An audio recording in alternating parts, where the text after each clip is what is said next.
So I was here watching this video on one of my favorite YouTube channels, which is alux.com. Here are 15 things that you always find in a poor person's home. So guess what I did? Let me show you. I actually created a list and I put it on a whiteboard. Let me show you here on my whiteboard. So that's my list that's on the whiteboard with all 15 things. So we're gonna watch the video together and go through them, and then we're gonna go look for them in this house. I encourage you to do the same. Don't be a hypocrite. If you find it, put in the comments that you found 5 out of 15 or 10 out of 15, and I'm gonna tell you at the end how many of these that I have here. So let's watch the video. Let's start off with something light. Glassware you received with other purchases or got for free. You either lived it or you don't know the Coca-Cola glassware. Throughout the house, you'll find containers that are repurposed as Tupperware. Now I know I have this in my house, so let's go hunting for it. So maybe I shouldn't be as proud of this, but I personally don't see anything wrong with it. If you're getting free stuff, use it. But let's go find it. So we're heading in the kitchen, and I know I have an old either Pepsi or Coca-Cola cup somewhere up here. Oh, of course I can't catch it today. Yes, it's up there, but I also believe I have some glassware that is some kind of brand. There we go. So this says Margaritaville.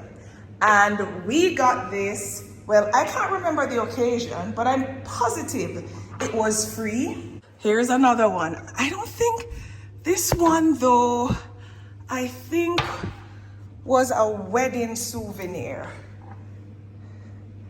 that we got. So I don't think this counts, does it?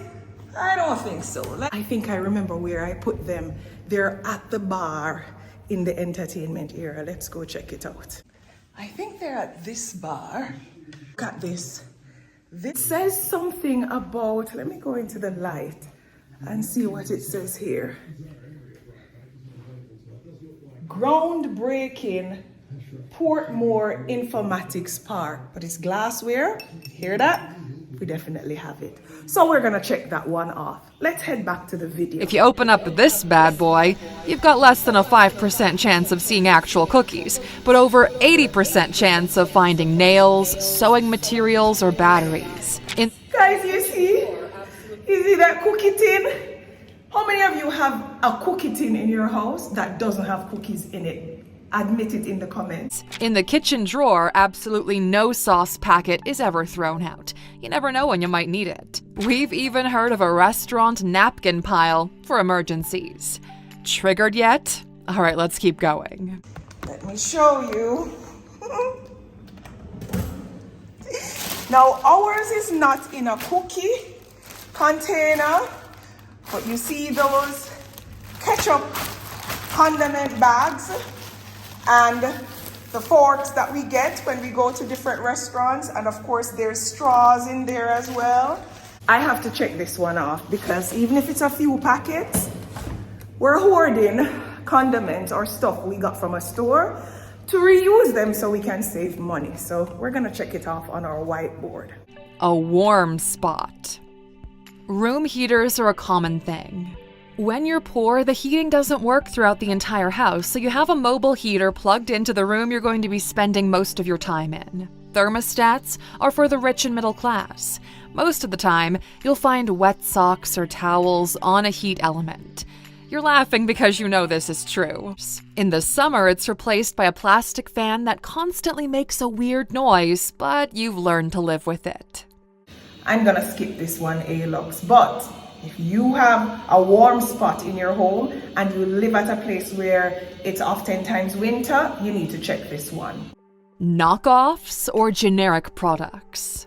Luxury brands are aspirational. Everyone in the know knows you're rocking fakes, no discussion about it. And although you say it's just as good as the original, Look, it ain't from a quality perspective and attention to detail. We've got no problem with it if they serve as a token that one day you'll be able to get the real thing. But there's lots of cheap pairs of rundown shoes with names that sound familiar but are not quite right. I don't do knockoffs because, one, I think I don't think it's authentic when you buy knockoffs, but I don't judge.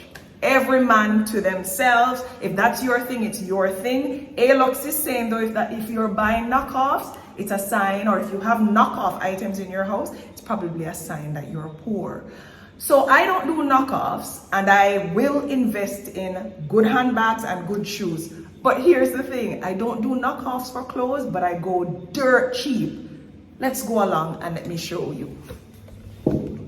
So, I don't even have space in my room. So this is my YouTube for my other channel, Rockstar Academy. This is my wardrobe area, and I have it actually in our housekeeper's room, stashed in a little corner. So let me show you. We're almost there. Okay, let's get some lights on in here. Okay, look at my stash. Let me get it from a distance so you can see the extent of it. I try to hide it with this plant here strategically, but I don't think it's working. But these are all the different pieces. Not because they're cheap, I can't call them pieces. Let me show you. These outfits that I'm popping up on screen here, they're all Sheen or Shine or Shane, however it's pronounced.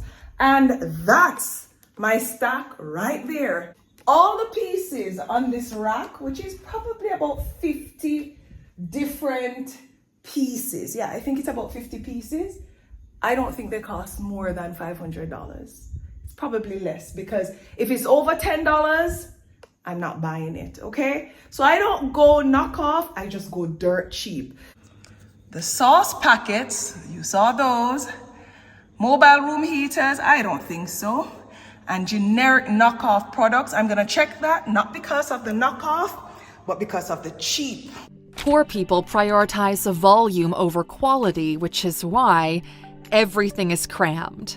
There is a simple rule to keep in mind here. If your front door opens into the living room, you're probably poor. If it opens up into a small hallway, you're middle class. As for the rich, you've got stairs, elevators, and multiple rooms before you reach one of the living rooms. But let's get back to the topic. There's not enough space. Everything is stacked on top of the other. There are things on the floor and things on the floor. The cabinets can barely be opened, and there's a pantry overrun with stuff that you've been meaning to deep clean for the past couple of years, but everything is crammed. There is a simple rule to keep in mind here. If your front door opens into the living room, you're probably poor. If it opens up into a small hallway, you're middle class. As for the rich, you've got stairs, elevators, and multiple rooms before you reach one of the living rooms. But let's get back to the topic.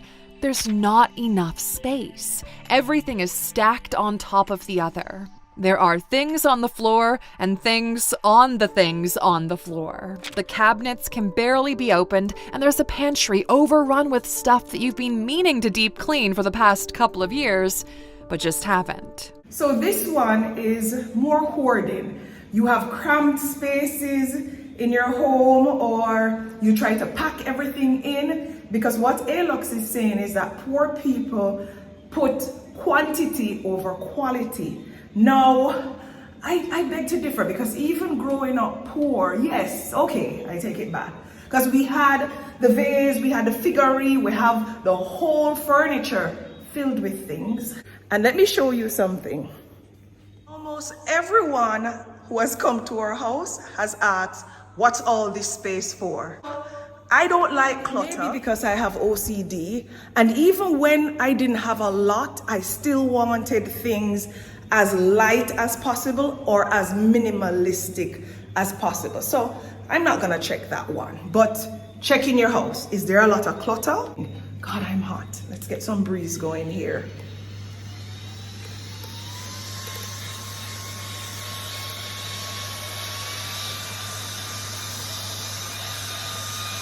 You see this fan? I'm gonna link it in the description. It actually blows here.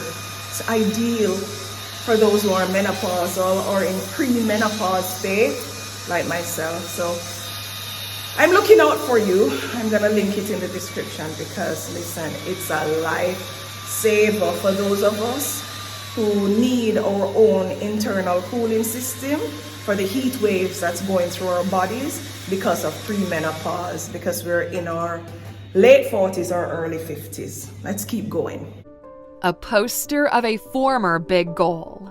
It's almost universal. The poster is either of A, an exotic car, B, a hot male singer or band, or C, an almost naked chick. Occasionally, you might find one of an animal, usually a tiger or a wolf. Now, we had posters growing up too, nothing wrong with it. We had one of the car we wanted, one of the house we said we would live in, one of the superhero we looked up to, and sure, okay, one of a hot celebrity we said we were going to marry when we grew up. In fancier settings, they're now called vision boards.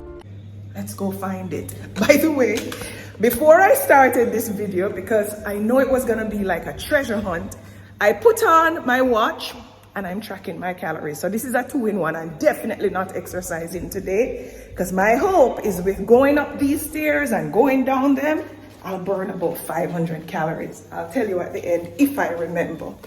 But I do have my vision board, which is a poster of my dreams. And it's in this other room, which is what I use as my here it is. Look at this. Let's flip the camera. This is my vision board, but this one was created in July 2013, and I do them in 5-year increments. Now, let's take it up here so you can see it properly. So my goal was to make $2 million US, and then I was to be in the best shape of my life, and it was supposed to be, I did it. It was supposed to be manifested in 2013, which meant I did it 5 years earlier. So I was supposed to be in the best shape of my life. My son was to be doing well. I was supposed to meet and marry my Prince Charming. I was supposed to sell many, many copies of my book. And I wanted to get a cottage because I already had homes at this stage. Hey, looks, I don't know if anything is wrong with this, but you're right. It's no longer, it's not, I mean, some persons have the photo of the model who they aspire to marry or that luxury car and so on, and it's pasted all over the place. But I see that as inspiration, which Alux is kind of saying it is. There's nothing wrong with it being that. But I have my vision board, and here's the best part. I achieved everything. However, as I've shared on my other channel, Rockstar Academy, the $2 million, I forgot to write $2 million after taxes. So I did make $2 million in those 5 years, $2 million US, but it was before taxes. So that was a bummer. I was able, I'm gonna pop up some pictures here of when I was 45 years old, when I celebrated my birthday, and I did get a body. I did work out. I improved my cardiovascular, whatever the word is, activities. And I was looking pretty fabulous. I need to get back there. And I did marry the man that God ordained for me. And I wrote all the qualities here that I wanted him to have. He did have them. And I didn't get a cottage. I got a whole modern style home in the bush. So it's kind of like a cottage, and moved in. So and the book was published and has sold many, many copies since then. So, Alox, I guess you are correct. If you have it and it's aspirational, there's probably nothing wrong with it. But if you have it and you're not doing anything towards achieving it, it's just a poster of something that you would like to have that you haven't put things in place to get. So that's when it's considered that you're poor, I guess. More recently, anime ones are gaining popularity again.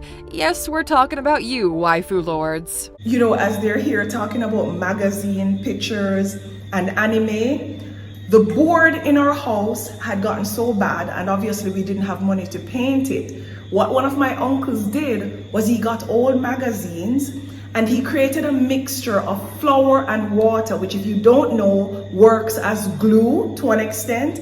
And he took these magazine pages and pasted them on the walls inside some of our bedrooms to give an aesthetically pleasing look. So yes, I can definitely identify Alux as this being a sign of poverty, because paint should go on walls, not magazine pages. Diluted dishwasher soap. Adding water just makes more of it, right? Diluted dishwashing liquid. Now, I don't do this, but I have been to persons' home who are relatively well off who still do this. I don't do it because I don't think the science of it works. Meaning, when it's diluted, I either think the dishes don't get washed thoroughly, or I actually think you use more over time than you think because you're using more of it diluted. So I can't figure out the science of it. So we don't do it now. So we can't find that here. But when I was growing up, we didn't even have dishwashing what? Dishwashing liquid? Absolutely not. With the same soap sometimes that we would use to bathe, we would use it with a sponge in our outdoor kitchen that had a coal pot and everything was done outside. So I can identify with this one, Alux. Let's keep watching. The diluted dishwasher soap is placed strategically near the oil you saved up in a pot because you intend to reuse it multiple times. Now this is one we definitely did growing up. You use the oil like tonight and you leave it in the frying pan because you want to save it to be used the following day. Now, I didn't do that even when I didn't have anything. But again, the OCD and the bacteria just wasn't jiving in my mental space even when we had very little. We definitely don't do that today, but do you leave the oil in your pot to use it for another day? Be honest here. Something that you borrowed and have yet to give back. We're not talking about pens here. You borrowed a board game, a hoodie, or a cute skirt, a yard tool, books, and some old DVDs that have been with you for so long you don't even have a DVD player to watch them anymore. I'm not good at borrowing because I always forget to return. I don't think we have anything borrowed, but if I think about it hard enough, I could find something. But definitely growing up, we would borrow DVDs and we would lend DVDs and we would borrow a lot. Listen, we would borrow sugar, salt from our neighbor. So yeah, I guess if you are wealthy, you don't have to do that. So this is definitely a sign that you're poor. No towels match. Every towel is a different color: blue, green, brown, orange, even teal. This one, I don't know. Towels that don't match. So because of my OCD again, all my towels tend to match. Let me show you. We're going down the stairs again, more calories. Let's go faster. We don't have much time. All the towels match. If you take a look there, there's all red and white, and in another guest bathroom do match as well, as you can see there and over there. I'm not guilty of this one, but that's just right now in my life, because when you are poor, where do you get money from to buy towels that match?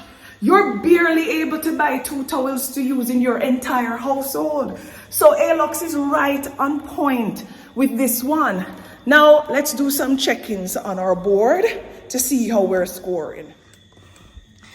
So the compromised living space, no. That's the living space there, nope. The poster of goals, definitely, but we have the fancy one, the vision board. Diluted dishwashing liquid, no, not now, but in the past. Mismatched towels, no. Let's head back to the video and see how we are progressing. How are you progressing? How many have you checked off already on your list? Let's see how many calories we're gone. 280. Let's see if this 500 is possible. Let's keep going. a drawer filled with bills to be paid.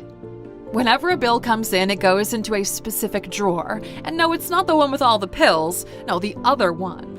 The intention is always to pay the bills, so you add them to the drawer, and then you forget about them. A few weeks later, payment notices start to arrive, and then you add those to the same drawer. By now, you've got multiple bills for the same payment and have lost track of what is what and when some of them are due. You'll try again next month or wait for the final one where they're threatening to cut off your services, and that's the one you pay. Piling up bills in a drawer? No. Did we have a bill that we didn't pay on time? Definitely, especially back then. But we didn't have much bills because we were so poor that we didn't have running water or piped water. We got water from the river, and there was a main pipe at the bottom of the road when I was growing up. We would go there and fill up, and we would go to the spring for drinking water. So we couldn't owe water bill because we didn't have any formal water source. Electricity bill, we got electricity when I can't remember when, so I know it wasn't there from birth. And those bills were paid because we were just so grateful to have electricity. We didn't want to lose it. And my family would scrimmage to try to pay it. My grandmother was a domestic helper. My grandfather was a farmer as well as a farm worker going overseas to make money. So we would figure out a way to pay our bills. I don't think it's poverty. I just think it's having, it's a kind of mindset that makes you hoard bills. So that's not a behavior I recommend, and I would agree, with ALOX that is, that it's probably the behavior of someone who is poor. But remember, poor is just a mindset. It's a temporary state. If you can't pay your bills right now and you're hoarding them, just make sure you have a plan to get out of that situation because it can't last forever. You were not responsible for how you came into the world, but you are definitely responsible for how you leave it. And poor should not be your prerogative. Financial freedom should be your future. And even to take it further, we are debt free now. We don't owe $1 on our home, vehicles, nothing, no bills, no nothing like that. And from an electricity perspective, we have solar because that bill will kill you if you live in Jamaica. And on this note, the extra points go toward the bag of bags. You know exactly what we're talking about. It's a bag where you keep all the other bags, but you forget to take them with you when you go to the supermarket, so the number of bags perpetually goes up.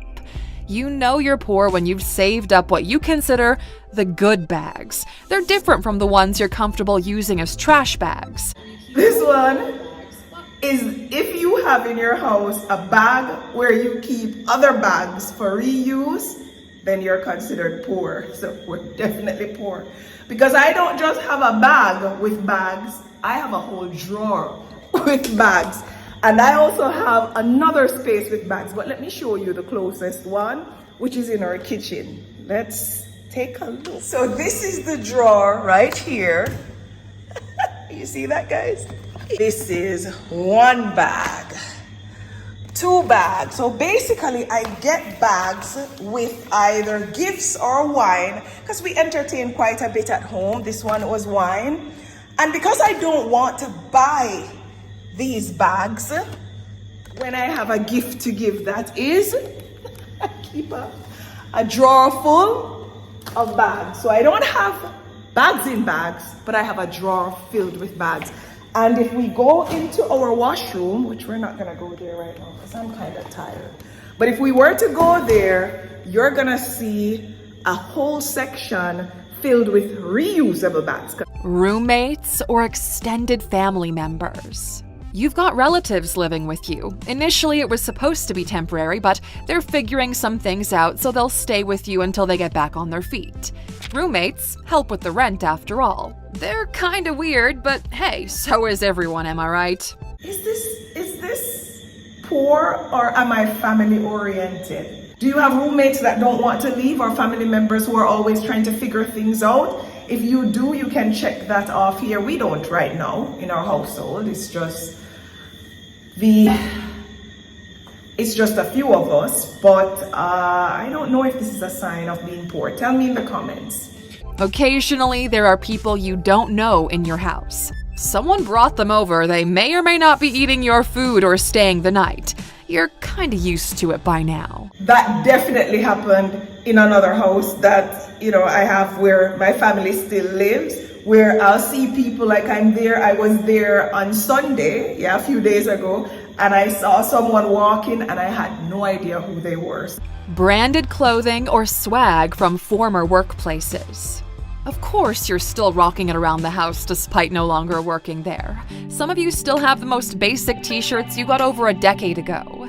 In time, you've received a bunch of free stuff that you simply don't dare throw away. I'm definitely guilty of this one. And I'm gonna show you. I don't know, rich people, if you're watching, is it that you don't do this? Do you not keep the free clothing that you get? A-Lux, I usually trust A-Lux, but this one leaves me with a question mark. Let me know what you think in the comments. And let's get into the drawer. This is my Southdale shirt. Most of you know who live in Jamaica that I worked at Southdale for 7 years, so I'm definitely keeping this. And then I spoke at a Sagicor event and we stayed over. This was with Steve Harvey. And they put us up in a really nice hotel and gave us this robe. And you're telling me, A-Lux, that I should not keep this? Hold on, let me go for my robe. You see that? There's no way. I'm done. Look at this robe. It's good quality.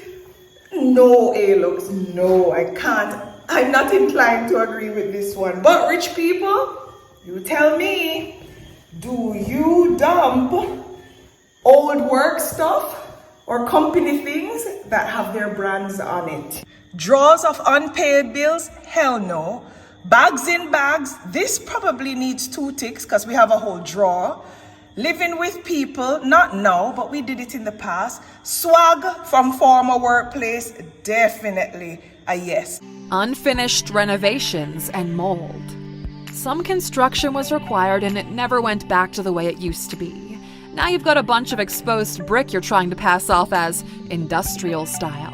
The faulty wiring held up by duct tape isn't doing you any favors. One window doesn't even open. The other one has cheap plastic shutter blinds that are always missing 2 to 4 panels. Your faucets are crusty, and there's visible mold or water damage in easy-to-access areas. Unfinished renovations and mold. Now, of course, the first house that I built, there are pieces of it, like the back wall still needs some rendering work. So if that counts, I have to check it, but not where I'm sitting, not in this house that I'm sitting in right now. The second house that I built, there was some unfinished renovations, but it didn't last long. And yeah, I think that's it. Everything else finished up. Definitely no mold, because again, OCD, the bacteria and all that stuff.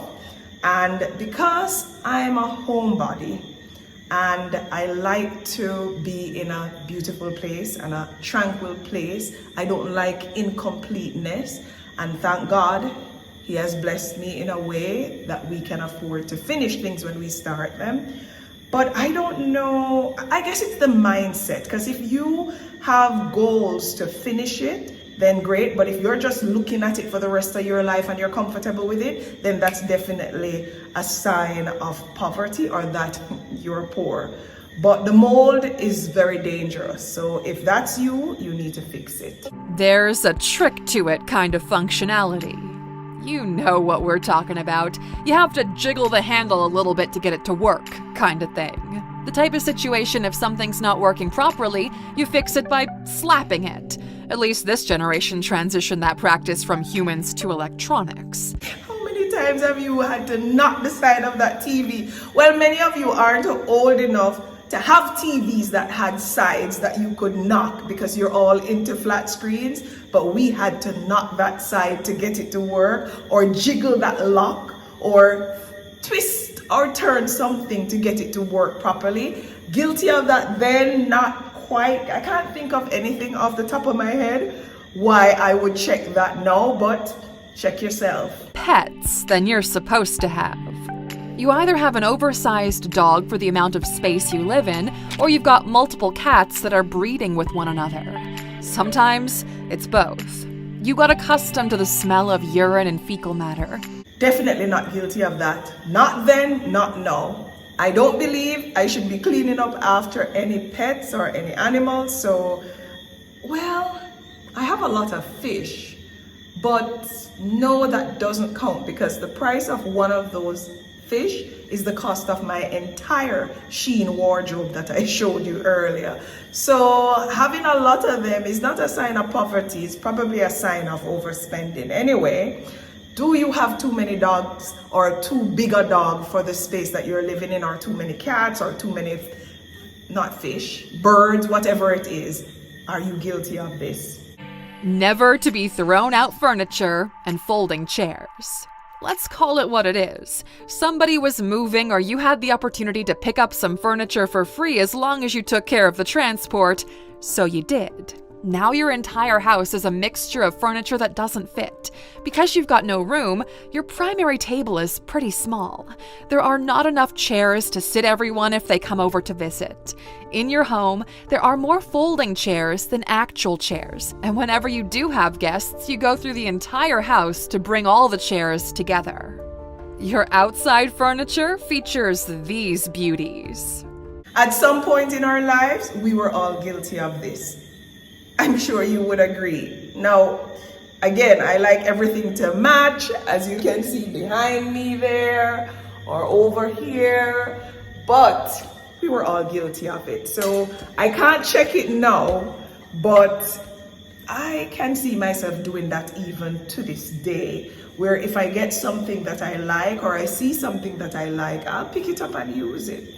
So let me know in the comments, what did we miss? What should you add to the list that Alux just covered? Like I said, it's one of my favorite channels. I encourage you to subscribe and watch their videos. It really gets you in the right mode and the right financial driven mindset that can take you out of this poverty that it's describing into a financial independent or a financially independent situation. Remember, poverty is not a choice, especially if you're born into it, but you get to choose how you end up. And some of you are gonna write in the comments, there's nothing wrong with being poor. Oh, really now? I don't think that the God that I worshipped wants us to live in anything but abundance. There is definitely something wrong with being poor, but it's a mindset. You can be living in a poor state like I was, with a rich mindset and with an ambition or a drive to get out of that situation. I don't know anyone who is aspiring to stay in poverty, which means it's an issue, or else people would aspire to stay there. So take this as a warning. If you're guilty of it, don't judge yourself too much and just start putting things in place to get out of this situation. Let's go check out our board and let's see how many out of 15 we got here on this board. Oh, we forgot expired food. Expired food, since that date is just a recommendation anyway. This is why you have trust issues about anyone bringing you products or medicine without the packaging. Some of those sauces you still have in your fridge expired in like 2020. Let's go check if we can find some. I actually found some yesterday. Yeah, we do have expired food. I don't know how we missed that one. I was looking yesterday for this and it was definitely expired with October 26, 2023. And I thought about throwing it away, but then I remember how pricey it is. So I said, could it be that bad if it's expired? So I'm gonna try it for sure, not throwing it away. So I'm putting it back here in the pantry and hopefully it doesn't poison me. I need to check that one on the board for sure. So we have here glass with other purchases. That's a free glass, the repurposed containers, the sauce packet, the generic knockoff products, not knockoff, but the cheap stuff. poster with goals. We have the bag of bags, where we have a drawer of bags. We have people living with us, no swag from workplace. So 1, 2, 3, 4, 5, 6, 7, 8, 9 out of 15 was my score. What was your score? Tell me in the comments and be honest, okay? So here's the big question. Did I escape poverty or not? Half of 15 is 7.5, and I got a score that's higher than 7.5. So I'm still not where I need to be. Poverty is still lingering, but I have a rich mindset and I have faith, and I know I'm gonna get out of it, and I know you will too. All the best on your journey.